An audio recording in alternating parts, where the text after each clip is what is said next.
Hello दोस्तों, नमस्कार। मैं हूं गोपाल दत्त गाय। आज बहुत दिनों के बाद आप लोगों के लिए एक वीडियो लेकर आ रहा हूं। आज हम बात करने वाले हैं LIC एडीओ वैकेंसी 2026 के बारे में। दोस्तों, आप लोगों के बहुत सारे कमेंट आ रहे हैं कि LIC एडीओ के बारे में बताइए। अब मैं जाग गया हूं, फिर से वापस आपके लिए वीडियो लेकर आने की तैयारी में आ गया हूं। आज से आप लोगों को यदि वीडियो अच्छी लगे तो कमेंट बॉक्स में जाकर के जरूर कमेंट करिएगा और साथ ही साथ चैनल को सब्सक्राइब करके रखिएगा, नोटिफिकेशन बेल को ऑन करके रखिएगा, तभी आप लोगों के पास वीडियो का नोटिफिकेशन आ पाएगा। दोस्तों, आज हम बात करने वाले हैं कि जो एजेंट कैटेगरी की वैकेंसी होती है उसकी क्या एलिजिबिलिटी है, कैसे आप लोग उसका फॉर्म भर सकते हैं, क्या एजुकेशन होगी। कुछ हमने यहाँ पर टॉपिक्स दे रखे हैं, उसके बारे में मैंने यहाँ पर बोर्ड पे लिखा हुआ पहले से ही। यहाँ पर टॉपिक लिखा है हमने LIC एडीओ एजेंट कैटेगरी। अब मैं आगे से लिख देता हूं और भी 2026। ठीक है दोस्तों, 2026 में सुनाई हो रही है। अब आप लोग ये मत कहने लग जाना कि कौन से महीने में कितनी डेट में वैकेंसी आएगी। अभी कोई डिक्लेयर नहीं है। संभावित है कि इस साल वैकेंसी आ सकती है। वैसे तो हमेशा LIC का रिकॉर्ड रहा है कि 4-4 साल के अंतराल में आई है, लेकिन वैकेंसी इस साल आने के चांसेस बता रहे हैं कि ऑफिस में ज्यादा है, क्योंकि रिटायरमेंट ज्यादा हो रहे हैं। तो सबसे पहले हम लोग समझेंगे कि एजेंट कैटेगरी के लिए जो भी लोग तैयारी कर रहे हैं, हमारे एजेंट भाई तैयारी कर रहे हैं, उनकी एज लिमिट की, कि उनकी एज कितनी होनी चाहिए।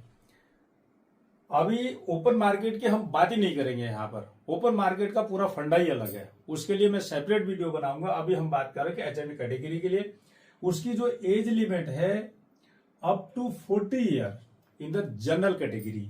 ठीक है ना। ये जनरल कैटेगरी के लिए एक सामान्य व्यक्ति जो होगा तो उसके लिए 40 साल मैक्सिमम एज होगी।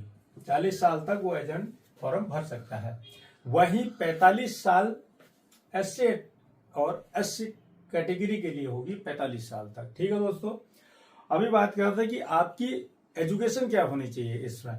दोस्तों, इसमें किसी भी यूनिवर्सिटी से आपका ग्रेजुएशन कंप्लीट होना चाहिए। ठीक है ना।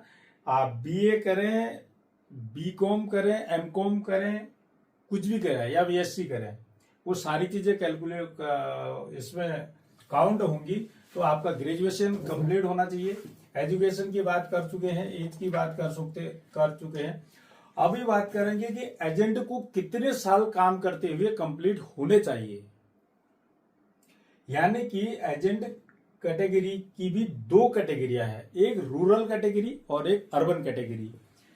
ठीक है ना। अभी हम एजेंसी ईयर की बात करते हैं तो हमारी जो अर्बन एरिया है, अर्बन एरिया के लिए 5 साल होने चाहिए कंप्लीट। यानी कि जब भी वैकेंसी आएगी आपकी 5 साल अर्बन एरिया में आपको काम करते हुए कंप्लीट होने चाहिए। वही हम बात करते हैं रूरल एरिया के लिए, यानी कि ग्रामीण एरिया के लिए, तो यहां पर आपको 5 साल से 1 साल घटा दिया गया है। अब हो गया है उसमें 4 साल। ठीक है दोस्तों, आपकी एजेंसी ईयर को वैकेंसी निकलने से पहले, नोटिफिकेशन आने से पहले आपकी एजेंसी को 4 साल कब होने चाहिए। अभी दोस्तों, ये 5 साल क्यों किया है, अब इसके पीछे थोड़ा तथ्य छिपा हुआ है। यानी कि RC एजेंट जिसे कहते हैं, रिन्यूअल कमीशन जो आपका होगा, यदि आपको 5 साल काम करते हुए हो जाते हैं तो आपका जो रिन्यूअल कमीशन है वो, यदि आप एडीओ बन भी जाते हैं तो आपका रिन्यूअल कमीशन रुके ना, यानी कि आपकी इनकम कंटिन्यू बनी रहे, इसलिए उसको 5 साल किया गया है। अभी दूसरी चीज पे हम फोकस करते हैं। अब बात करते हैं कि आपका टारगेट कितना होना चाहिए, कि यदि आप एजेंट कैटेगरी से इसकी तैयारी कर रहे हैं तो कितनी पॉलिसी कितने साल के अंदर आपकी होनी चाहिए। बात करेंगे अर्बन और रूरल दोनों की। पहली बात करते हैं कि अर्बन एरिया की। अर्बन एरिया के लिए 50 लाइफ पर ईयर होनी चाहिए, किसी भी इन 5 वर्षों में से किसी भी 3 वर्ष में। ठीक है दोस्तों, यानी कि आपकी पॉलिसी 60 हो और लाइफ 50 नहीं है तो काउंट नहीं होगा ईयर। फिर से समझ लीजिएगा, यदि किसी व्यक्ति ने, एक व्यक्ति है A, इसने इस व्यक्ति की पॉलिसी कर दी 7, ठीक है। अभी ये एक ही लाइफ काउंट होगी, ठीक है दोस्तों, ये 7 लाइफ काउंट नहीं होगी। एक वित्तीय वर्ष में एक व्यक्ति की यानी कि एक से अधिक पॉलिसी काउंट नहीं होगी, पॉलिसी काउंट होगी मगर लाइफ काउंट नहीं होगी। इस बात का ध्यान रखिए आप लोग, ठीक है। और ये 5 वर्षों में से किसी भी 3 वर्षों में आपकी 50 लाइफ पर ईयर होनी चाहिए। और दूसरा 1 लाख का प्रीमियम आपके पास सिंगल और नॉन सिंगल दोनों काउंट होगा, सिंगल और 1 लाख का प्रीमियम आपका जमा होना चाहिए। वही बात करते हैं रूरल कैटेगरी के लिए। रूरल कैटेगरी में 50 लाइफ पर ईयर होनी चाहिए, लेकिन साल है यहाँ पर 4 वर्ष कंप्लीट होने चाहिए। जहां पर हमने ऊपर बात करी थी एजेंसी ईयर के लिए, इस 4 वर्षों में से किसी 3 वर्षों में आपका 1 लाख का प्रीमियम, ये 1 साल में 1 लाख का प्रीमियम और 3 साल 50 लाइफ आपकी कंप्लीट होनी चाहिए। दोस्तों अब बात करते हैं यहां पर क्वेश्चनिंग की।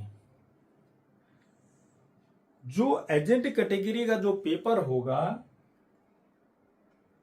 तो दोस्तों एजेंट कैटेगरी का यहां पर प्री और मेन की बात नहीं होती है, खाली मेन एग्जाम होता है। मेन रिटन टेस्ट जो होता है, मेन पेपर ही यहां पर होता है।